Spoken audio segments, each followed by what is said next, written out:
Good morning, 7 a.m., just before 7 a.m. here in Las Vegas. And it's time for Wake Up and Win with Teddy Covers. Quick hitters, let's talk about where the money is flowing, why it's flowing, and why we should be interested perhaps in what the sharp action is on Monday morning, June 3rd, 2024. Let's start in the NBA where there's absolutely nothing going on. But let's note that there's nothing going on.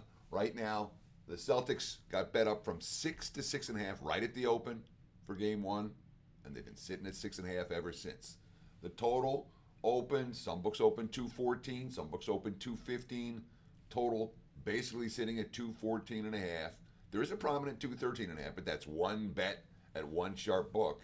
You know, it's not a prevailing number across the board. So we're really looking at 214.5 where it's been sitting and 6.5 where it's been sitting. From a series price standpoint, Celtics minus 210, I'm going to call it, plus 184 Dallas. And that, too, isn't doing anything right now. So these numbers have been set in stone, basically, from the open. I don't know if there's going to be a lot to report between now and game one on Thursday. Look at them at the open of the Wake Up and Win.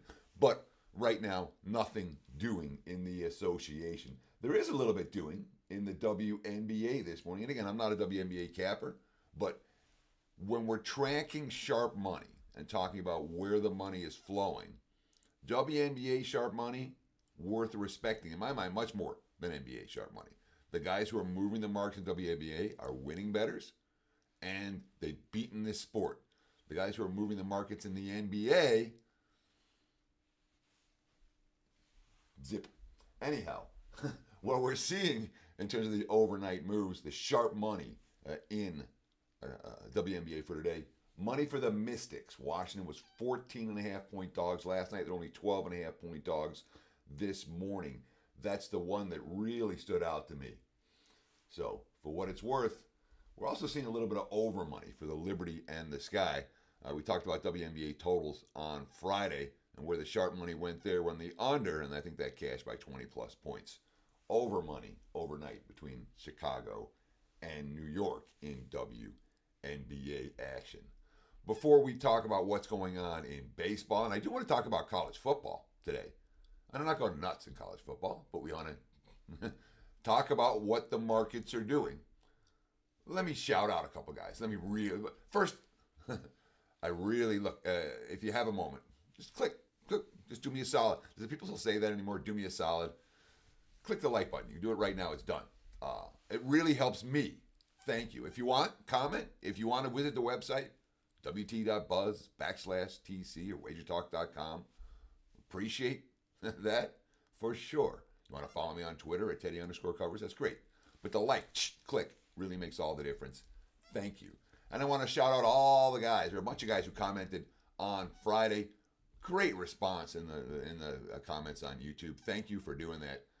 And like I said, every day I'm getting in there to answer any questions, reply to your comments. I try to reply back to everyone.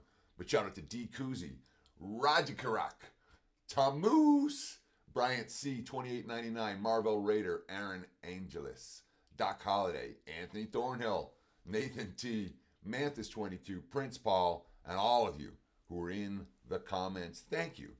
If you leave a comment today, like I said, I'll check back at some point in the next couple hours and do my best to reply to all of them.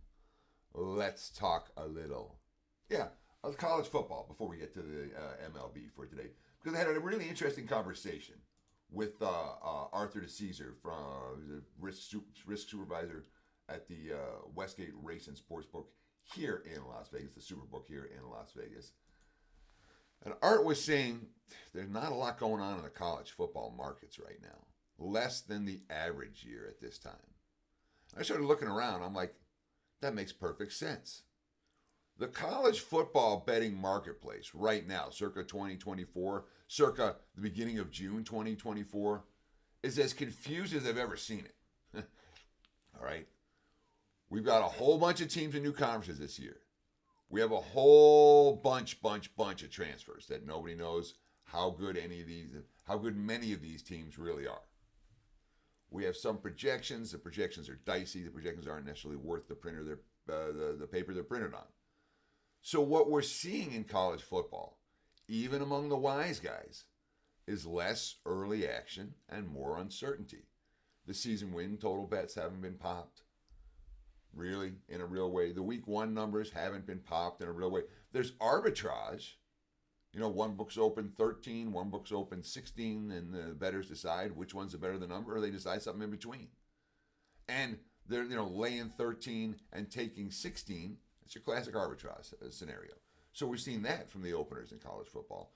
But in terms of sharp opinions at this stage of the game in college football, there's less this year than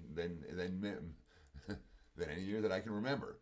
Doesn't mean there are none. Doesn't mean there aren't sharp takes in college football right now. But there's more uncertainty in this marketplace, which means that as camps come together and as we look at late July, early August, instead of being pounded into shape, these numbers are going to get pounded a little bit later than normal. So if you do your college football work, if you have any kind of an edge now, you can take advantage of what might be relatively stale numbers. That being said, a lot of uncertainty in college football, and the market's really reflecting that with a lack of action off the openers for the 2024 campaign. That's what's doing in college football. Let's talk a little MLB. First, again, visit the page, wt.buzz/TC. If you want to get on board with any of the packages, we got great packages that go all the way through Labor Day. That's a good one. But I don't know what's going on.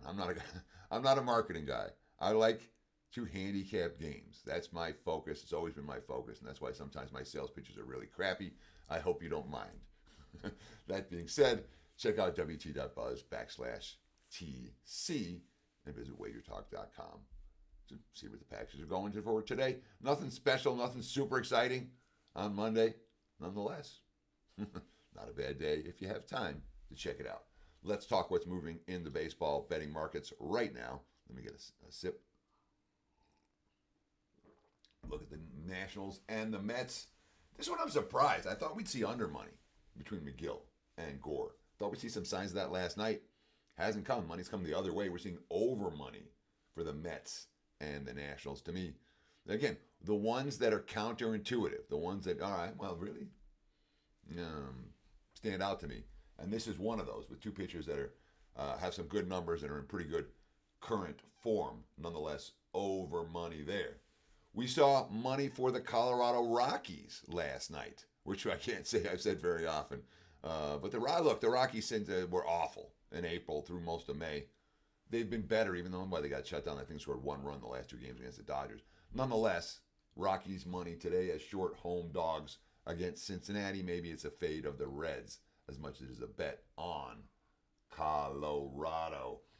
We look at the AL card and a little bit of Toronto money. I wasn't surprised there. Rodriguez opened the favorite over Gausman, and Gausman's been pretty good. Toronto is one of these teams that the markets think they may have underachieved a little bit. Baltimore just keeps doing what they do.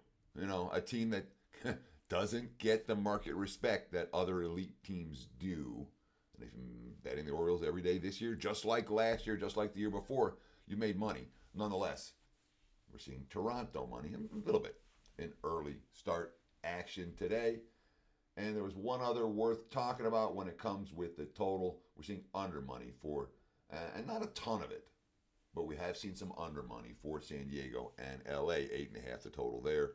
Waldron and Anderson, not a duo who is on anyone's Cy Young shortlist. That being said, Waldron's pitched better of late. Anderson's pitching really good all year, and the markets have moved slightly to the under in that one.